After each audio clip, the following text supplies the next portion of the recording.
సహాయపడ్డారు.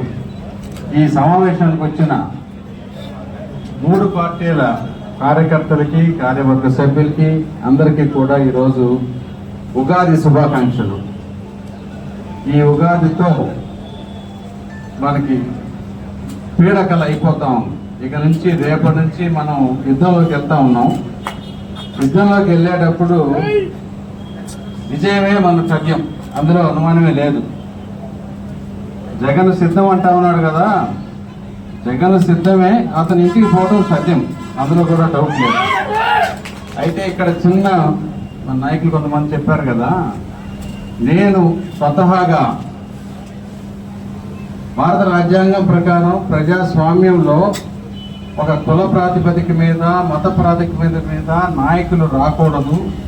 కానీ ప్రతి కులంలో అంటే సామాజిక సమతుల్యం పాటిస్తూ ప్రతి సామాజిక వర్గం నుంచి కూడా యువతరం రావాలి, కొత్త నాయకులు రావాలి అని గట్టిగా నమ్ముతాను నేను. అయితే ఈ నియోజకవర్గానికి నాకు అంటే ప్రతిదీ కూడా నేను విధిని అంటే డెస్టినీని నమ్మే వ్యక్తిని ఒకటి.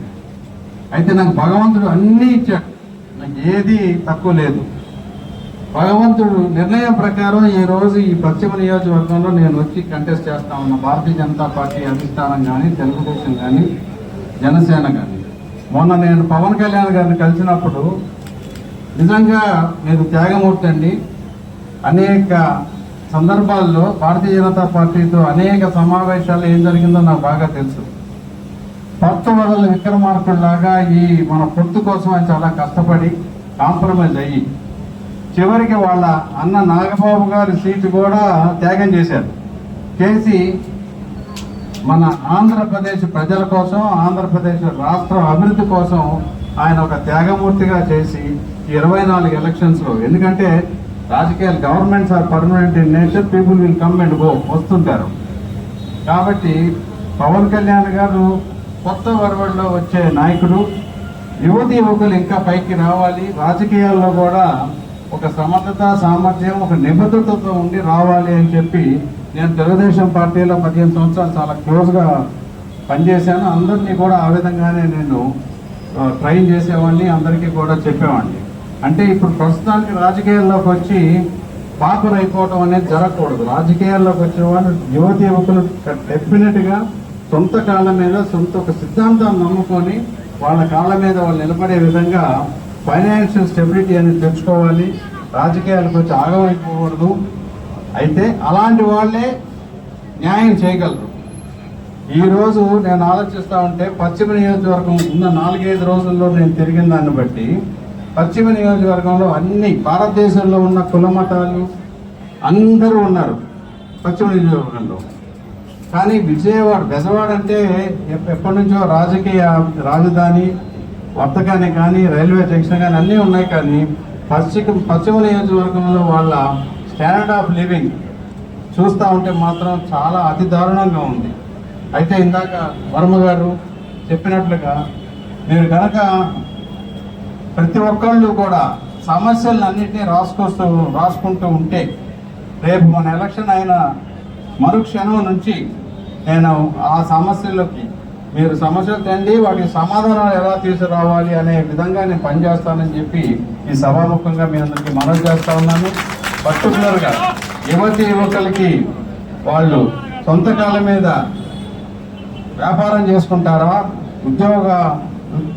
నేను కూడా వ్యాపారం ఎందుకు వచ్చాను, ఉద్యోగం చేయాలని ఎప్పుడు ఎంటెక్ చదువుకొని ఇదే వంటంలో నేను సీలింగ్ ఫ్యాన్లు అమ్మేవాడిని. ఒక్కొక్క ఫ్యాన్ 380 రూపాయలకి. ఎంతోమంది వర్తకులు నాకు తెలిసిన వాళ్ళు ఉన్నారు.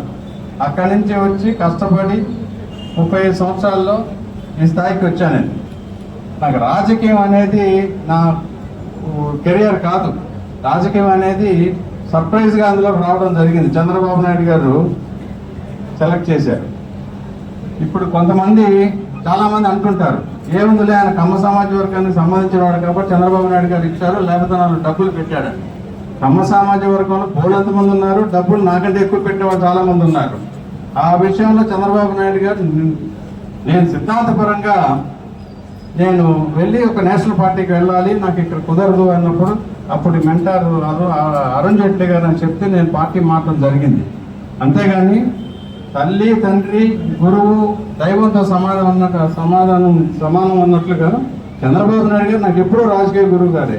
సిద్ధాంతంగా మారచ్చు, కానీ నిన్న అబ్బాయి చేసిన దాన్ని కూడా నిన్న జన సైనికులు కొంతమంది వస్తే చెప్పాను, అతని విజ్ఞతకి అతను వదిలేయాలి, మీరు ఆ ఇతని లెవెల్కి వెళ్ళి మీరు మాత్రం దుర్భాషలు ఆడొద్దు ఎట్టి పరిస్థితుల్లో. స్టాండర్డ్ ఎప్పుడు కూడా పెంచుకుంటూ వెళ్ళాలి. మనం ఇప్పుడు జగన్మోహన్ రెడ్డి గారికి వాళ్ళతో పోటీ పడి చేయటం అనేది చేయకూడదు ఎప్పుడు కూడా. ఎందుకంటే లేకపోతే పిల్లా బాబులతో టీవీ పెట్టాలంటే మనం టీవీ పెట్టలేని పరిస్థితికి వచ్చేసింది మన ఆంధ్రప్రదేశ్ రాజకీయం అనేది. మనకి వాళ్ళు ఏమి విరోధులు కాదు, ప్రత్యర్థులు మాత్రమే. ఇందాక 150 సీట్లు వచ్చినాయి, ఆయన ఏమన్నా మహాత్మా గాంధీ అంటే ఆ రోజు పొరపాటు ఏదో ఒకటి జరగటం వలన తెలుగుదేశం పార్టీ ఓడిని కానీ జగన్మోహన్ రెడ్డి గారు గెలవాల. అట్లా జరిగింది అప్పుడు పరిస్థితులు. ఆ రోజే జనసేనను బీజేపీ ఎట్లా ఉన్నా జనసేన తెలుగుదేశం కలిసినా కూడా ఈ పరిస్థితి వచ్చేది కాదు. సరే, కొన్ని పొరపాటు జరిగిపోతుంటే అవన్నీ కూడా మన చేతిలో ఉండవు, భగవంతుడి నిర్ణయం అది. కాబట్టి ఈరోజు చాలా సంతోషంగా ఉంది. మనందరం కూడా ఒక కుటుంబంలాగా. ఎందుకంటే ఎవరు ఎక్కడ పుడతారో మన చేతిలో లేదు, భగవంతుడి నిర్ణయం. కులాలు మతాల మధ్య ఏమి పొరపక్షాలు ఉండకూడదు. అన్నిటికంటే గొప్పది మన మానవత్వం, హ్యూమానిటీ ఉండాలి. మానవత్వం ఉండి ప్రతి ఒక్కరికి ఎవరి చేతిలో ఉన్నంత వరకు వాళ్ళకి సహాయం చేస్తే భగవంతుడు అందరినీ చల్లగా చూస్తాడనేది నా గట్టి నమ్మకం. అందరూ కూడా నాతో పాటు మీరు కష్టపడి నన్ను గెలిపించి కేసీఆర్ చిన్ని గారిని కూడా తెలుగుదేశం ఎంపీగా గెలిపించి డబుల్ ఇంజిన్ సర్కార్ అంటున్నాం. అక్కడ మోడీ గారు, ఇక్కడ చంద్రబాబు నాయుడు గారితో స్టార్ట్ అయితే అక్కడ ఎన్డీఏ, ఇక్కడ ఎన్డీఏ. అట్లాగే ఎంపీ కేసీఆర్ చిన్ని గారు నన్ను డబుల్ ఇంజిన్ అన్నమాట. ఎంపీ ఎమ్మెల్యే కలిసి రాష్ట్ర కేంద్ర ప్రభుత్వాలను అనుసంధానం చేసి దేశంలో ఉన్న కార్పొరేట్ వ్యవస్థలందరి దగ్గరికి కూడా వెళ్ళి, ఎందుకంటే దాన ధర్మాలు చేయటం మన దగ్గర ఉన్న దాంట్లో చేయటం, డబ్బు ఎంతో మందికి ఉండొచ్చు, డబ్బు దానం చేయటానికి సంతోషం కావాలి. ఎందుకంటే ఆస్తులు ఉంటే ఆస్తులతో రేపు పొద్దున్న మన పైకి వెళ్ళిపోయి తీసుకెళ్ళలేం. హాయిగా మనం సుఖంగా ఉన్నంత వరకు ఉంచుకొని ఆస్తులు, wealth creation is not that important, cash flow is the thing. కాబట్టి అందరి దగ్గరికి మన పశ్చిమ నియోజకవర్గానికి కావాల్సిన విధంగా ప్రతి ఒక్కరి దగ్గరికి వెళ్ళి దానికి ఫైనాన్షియల్ క్లోజర్స్ ఎలా చేయాలి, అనేక విషయాలు ఉన్నాయి.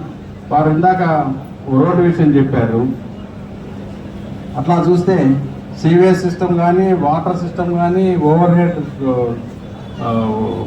పవర్ లైన్స్ కానీ, కొన్ని ప్రదేశాల్లో అంబులెన్స్ కానీ, ఫైర్ ఇంజిన్ కానీ వెళ్ళటానికి కూడా అసలు అవకాశమే లేదు.